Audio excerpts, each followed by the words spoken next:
Okay, you're probably thinking, didn't she draw sushi fish already and twice? And wasn't the last video about fish as well? So, yes, I did draw them, and yes, the video was about sushi fish, and yes, the video was about fish. But we're gonna do it again today, and we're gonna talk about why that's okay to draw the same stuff again. So let's go. Today's video is brought to you by Skillshare.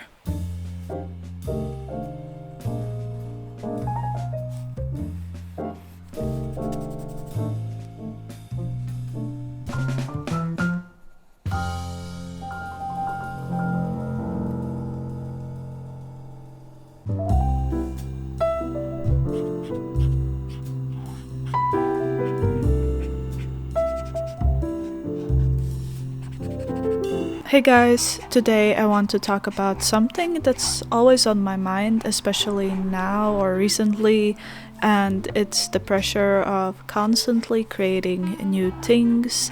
And today we will also talk about why it is okay to draw the same things over and over again. We know that chefs repeat the same recipe to perfect it, or musicians play the same song 1,000 times, but when artists draw the same thing again, it's like we suddenly think we're doing something wrong, at least I do. Basically, in school we were taught to draw the same object over and over, to learn and to improve and just to study, I guess.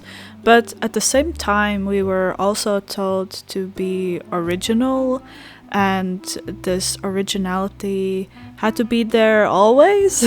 So in school or social media, I always had this constant hidden pressure to push out brand new ideas every 5 minutes, but honestly, that's hard. If you figured out how to be endlessly original, please call me and tell me your secrets.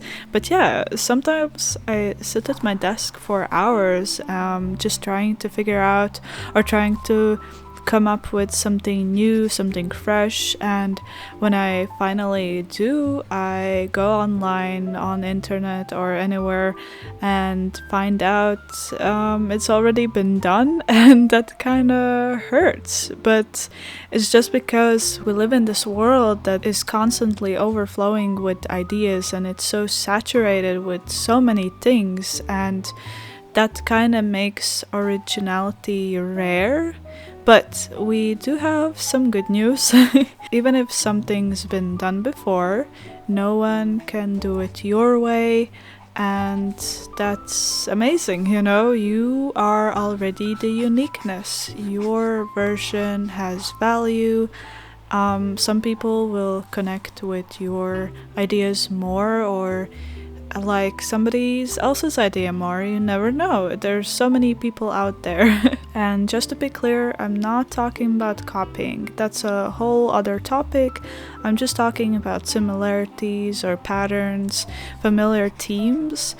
Just something that's just part of being human and part of creating. And speaking of learning and growing, I've been watching a class on Skillshare by Blue Biscuits about digital art fundamentals. Even though I've been doing digital art for a while, it's honestly so refreshing to hear how other artists work. Sometimes hearing a fellow creator explain something, even something you think you already know, it clicks differently. So I always end up picking up little tips or perspectives that I didn't know before. So if you're curious too, Skillshare is this really lovely online learning space with thousands of creative classes from illustration and storytelling. So if you want to explore it yourself, the first 500 people who use my link in the description gets a free trial. So if you're in a creative rut or just want to soak in some inspiration, I definitely can recommend Skillshare.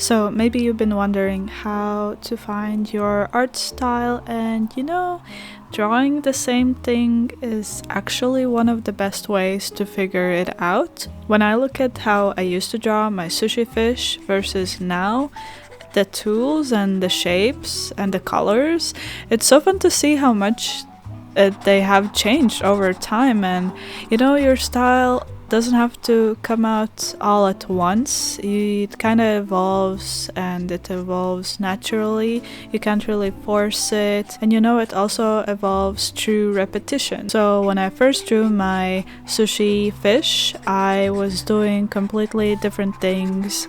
The way I was thinking also was different, so it's always fun to see how if we do the same things, it will always have some kind of a change to it. So that's cool to see.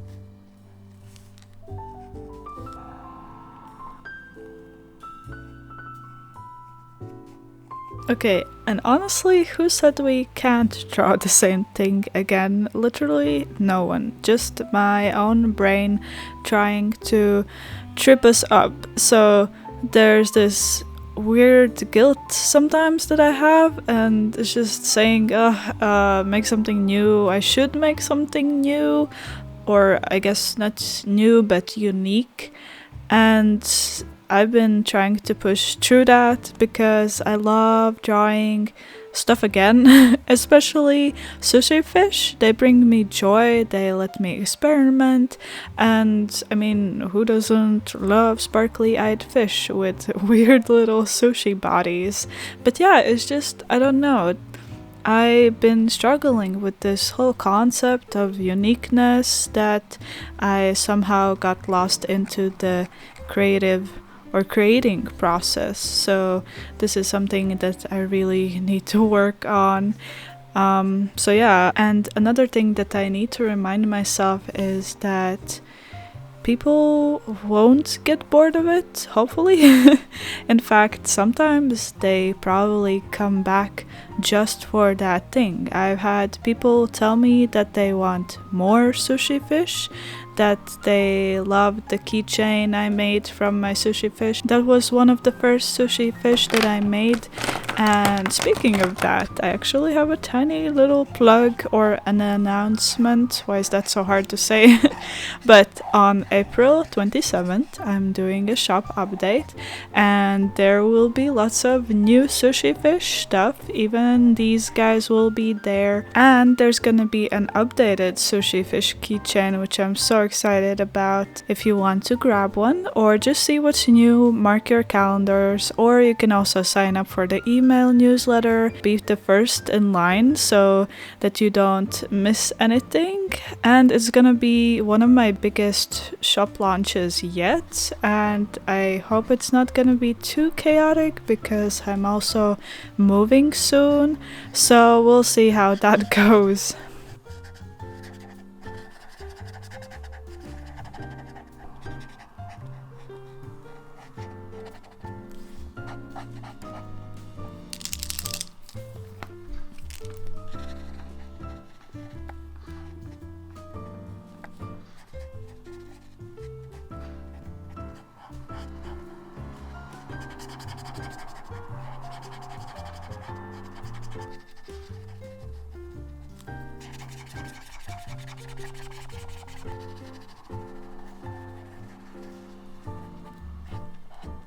So, one of the last things about repetition or drawing the same thing over and over again is that if we nurture old ideas, like I did with these sushi fish guys, they can grow. And, in the process, while making the fish, I started asking questions like, what if the fish were longer with more sushi pieces? And then I created my kind of second type of fishes.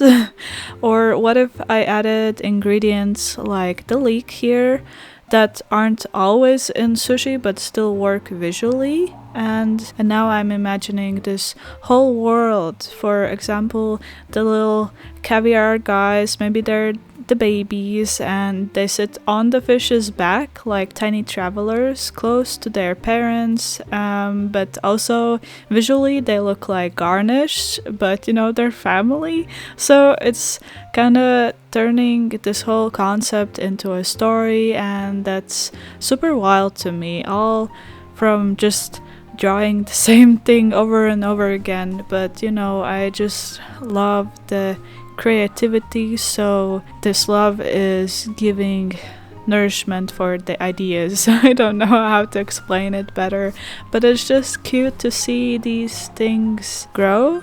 Cute how okay, I'm getting messed up here, guys, but I hope you know what I mean.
So, anyways, we have all these new fish concepts today, so let's talk about them. So, the first fish you saw was a little bit similar to what I've done before, but also a little bit different. So, what's the difference? Firstly, I needed something else for the tail. That's usually what I struggle with whenever I drew the fishes again, because I didn't really like the tail fully, and I've tried making it blend into the sushi one or make it more with the orangey texture, but it never really stick. I didn't really like it. I don't know about you, but it wasn't really a thing that I liked, because then it was too orangey. I don't know how to explain it better. But I still kept that for the keychain. It's still very nice and soft orangey colors are in there.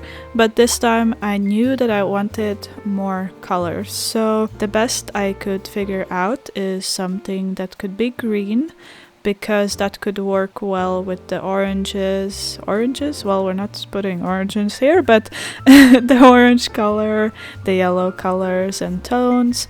So I needed something green, and I was thinking what's something green that could work. And honestly, just browsing some pictures for Asian food, I realized there's a lot of leek in them. So that's what we did. That's how also this leek fish was created, because it literally looks like a tail at some points, like the leek leaves, if you can call them, are very tail-like. So I just decided to go for a very simple fish that's just a leek, nothing else, and you know, I kind of love it. But for the first fish, I decided to just implement the leek into the tail and into the fins, so that we have this nice green tones in there.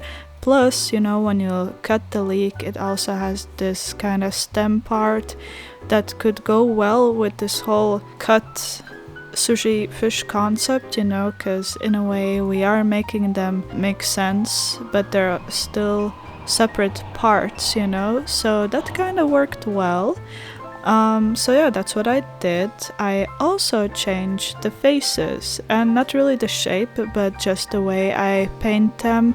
Here as well, you can see it's more squiggly lines, and it doesn't really make sense because, you know, the start of the fish face was kind of made from fish, so I was implementing that before, but again, I wasn't really feeling it. I needed something that flows better, so you know, I just decided, what if we just add the flow literally in there? So whenever I am drawing the faces here for these guys, I just figure out what would be the best way that we can implement this flowiness. And I really like the faces. Let me know what you think, or if you like the previous one better. You can check the image at the start of the video. I think you can see the faces there, how I did it before.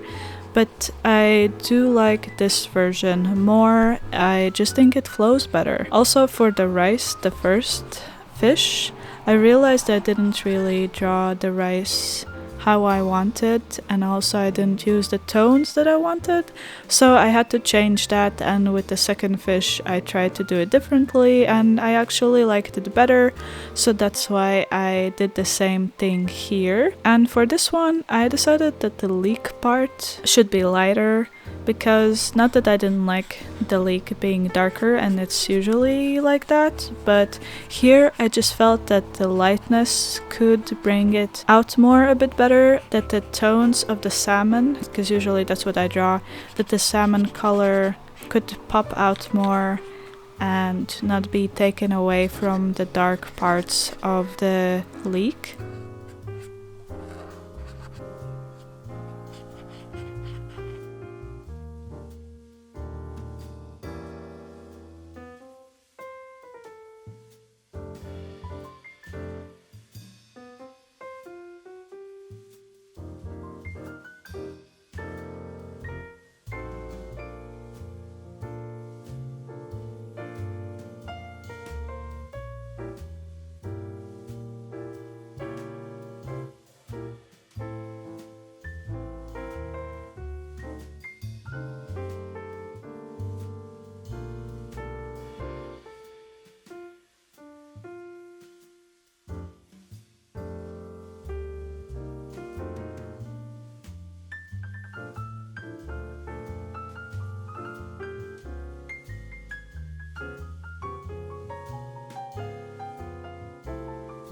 Also, I will be moving soon, as I mentioned. Well, it's soon-ish because it's in May, but there's still a lot of work to do, so this setup will be here for a while. But I am super excited. Hopefully there won't be as much of the background noise that I keep having, but it's hard to manage or get rid of, so you just have to listen to all the sounds that I have to listen to. Yep. Anyways, I am finishing each fish with this darkish purple color, because you know I love purple, and then also going with the black marker because I can make some things stand out a bit more with the black line art. Just, you know, the parts that I think are more important, or the details I want to show off a little bit more, I go over with the black marker. Then I really like how this salmon fish turned out, and soon you will see the tiny little guys and how they look when they're finished. I really love them.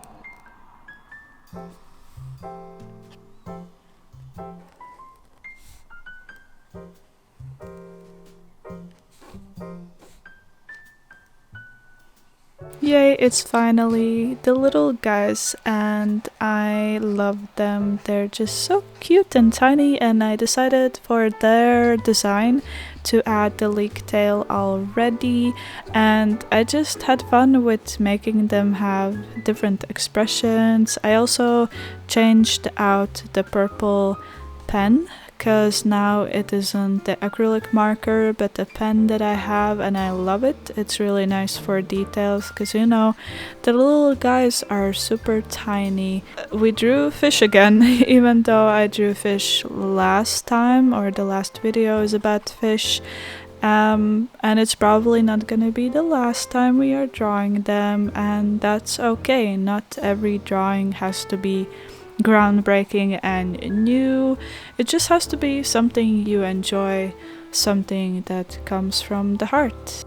Anyways, thank you for watching this video. I really hope you enjoyed it, and I hope the topic was somewhat understandable. It's just something that's been always on my mind, and yeah, I just wanted to share it with you guys. I hope you like the new version of the sushi fish.